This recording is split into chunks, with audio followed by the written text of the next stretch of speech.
અમદાવાદ મધ્ય કુંથુનાથ દાદાની 575મી અંજન સલાકાની સાલગીરી ઉજવણી. રાજનગરના આંગણે સુરદાસ શેઠની પોળ, માંડવીની પોળ, અમદાવાદ મધ્ય કુંથુનાથ દાદાની 575મી અંજન સલાકાની સાલગીરી નિમિત્તે 16થી 20 જાન્યુઆરી સુધી પંચાણી હક મહોત્સવનો પ્રારંભ થઈ ચૂક્યો છે. અમદાવાદ હેરિટેજ ગણાતી શહેરમાં માંડવીની પોળ, માણેક ચોકમાં ઘણી બધી પોળ જેમાં હેરિટેજ મકાનો આવેલા છે. માંડવીની પોળની અંદર 9 પોળ એવી છે કે જેમાં 500 વર્ષ જૂના જિનાલયનો સમાવેશ થાય છે. માણેક ચોકમાં 9 પોળની અંદર એક એવી પણ પોળ છે જે સુરદાસ શેઠની પોળ, જેમાં કુંથુનાથ દાદાના સાનિધ્યમાં 575 અંજન સલાકા સાલગીરી અવસરે ભવ્યાતિ ભવ્ય પંચાણી હકા મહોત્સવનો પ્રારંભ થઈ ચૂક્યો છે. પુણ્ય પ્રભાવક અને મુખ્ય પ્રતિષ્ઠાચાર્ય શ્રીમદ વિજય નીતિ સુરેશ્વરીજી મહારાજ, શ્રીમદ વિજય હેમપ્રભ સુરેશ્વરીજી મહારાજનું વાત્સલ્ય એમને પ્રાપ્ત થયું છે. પરમ પૂજ્ય શ્રીમદ વિજય અનંત ભદ્ર સુરેશ્વરજી મહારાજ 1008 તપના સંકલ્પધારી કચ્છાધિપતિ પરમ પૂજ્ય શ્રીમદ વિજય લલિત પ્રભ સુરેશ્વરીજી મહારાજ, પરમ પૂજ્ય મણિપ્રભ વિજયજી મહારાજના નિશ્રામાં 575ની અંજન સલાકા મહોત્સવ યોજાઈ રહ્યો છે.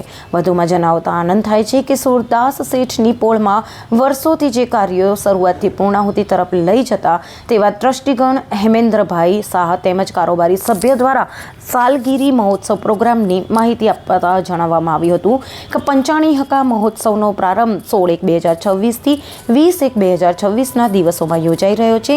અંજન સલાકા સાલગીરી મહોત્સવ પ્રોગ્રામમાં 18 અભિષેક, 3 દિવસે અર્ધ મહાપૂજન, ભક્તાંબર મહાપૂજન, ઋષભ શોભા અને અંતિમ દિવસે 17 ભેદી પૂજનનું આયોજન કરવામાં આવ્યું છે.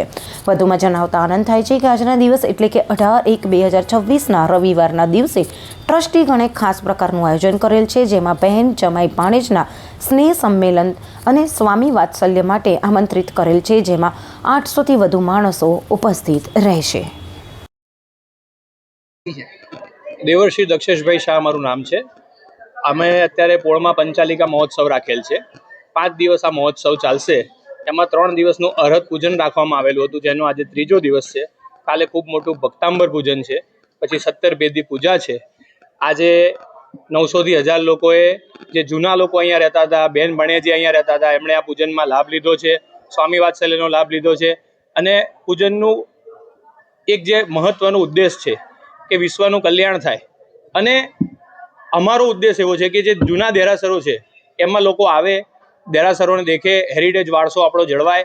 એના માટે અમે આ એક મહોત્સવનું પણ આયોજન કરવામાં આવ્યું હતું કે જેના કારણે 575નું વર્ષ પણ ઉજવાય, વિશ્વ કલ્યાણ માટે બહુ મોટા યજ્ઞો થાય અને જૂના લોકો પોળમાં ફરીવાર પાછા આવે અને પોળના આનંદને માણે.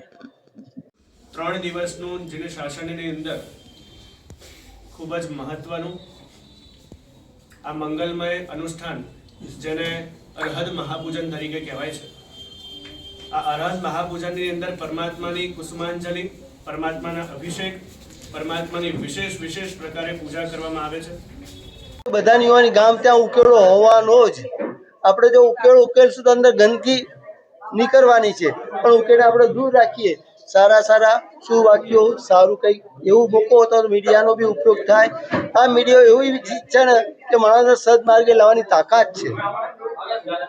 એકવાર એવો પ્રસંગ હતો કે જે અક્ષય કુમારે જ્યારે કોરોના હતો ને ત્યારે લોકોએ બપોરના સમયે 3 થી 4 કે 2 થી 3નો પ્રોગ્રામ રાખતા હતા, સંગીતનો, વક્તાઓનો અલગ અલગ.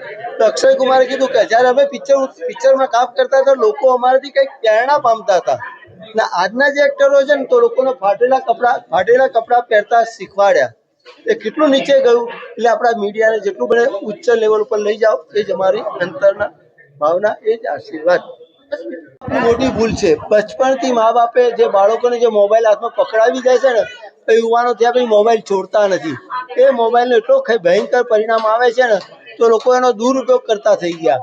તો એ યુવાનોને સદમાર્ગે વારવા માટે મોબાઈલોથી છોડવાના, આ ફાટેલા કપડાં પહેરવા, એ જીવનનું કિસ્મત એનું ફાટેલું નીકળે. કારણ કે કપડા ઉપરથી માણસની ઇજ્જત પકડાય કે માણસ કઈ લાઈનનો છે.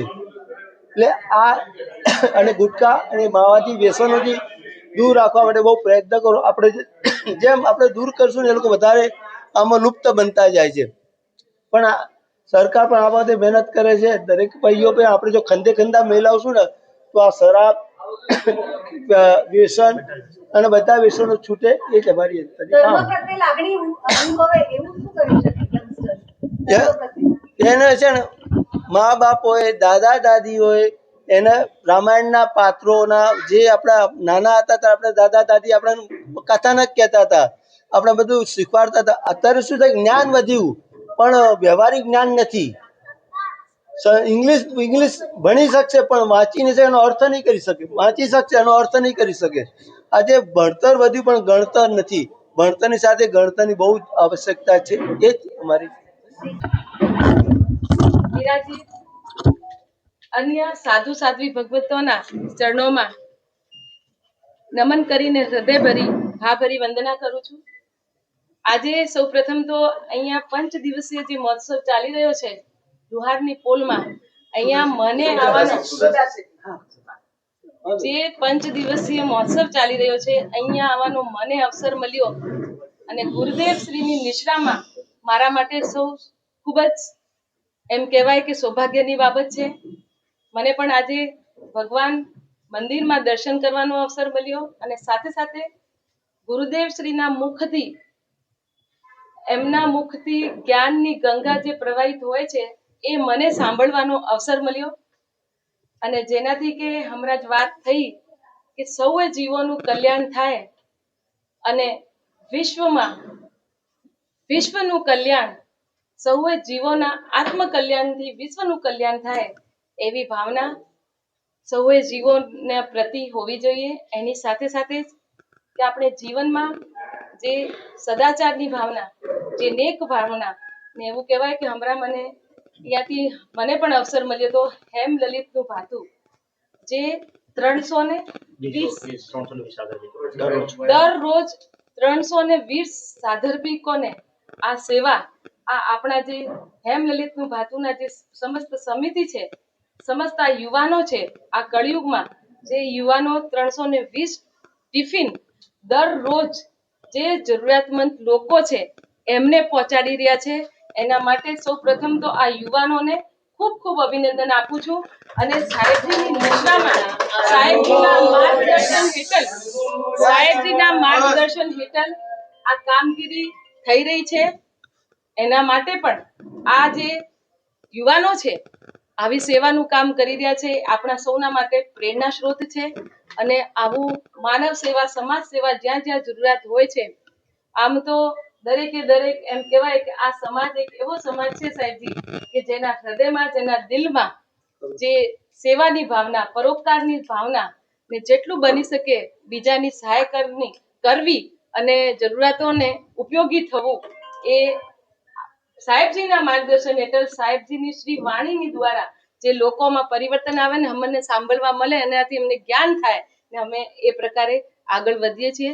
અને આજના આ પ્રસંગમાં સૌએ ચારિત્ર આત્માઓ અહીંયા વિરાજિત છે, સૌને સાહેબજી વંદન કરું છું. વર્તન અને વ્યવહારથી જે સાહેબજી હર હંમેશા એમના પ્રવચનોમાં હોય છે કે આપણે વાણી, વર્તન અને વ્યવહારથી સારું રાખીને આપણે જીવનને ઉન્નત બનાવીએ, પ્રગતિકારી બનાવીએ અને કોઈ પણ જીવોને આપણા દ્વારા કોઈ પણ પ્રકારની, આમ કહેવાય કે કોઈ પણ પ્રકારનું દુઃખ ના થાય, મન દુઃખ ના થાય એવી ભાવના આપણે ક્યારે પણ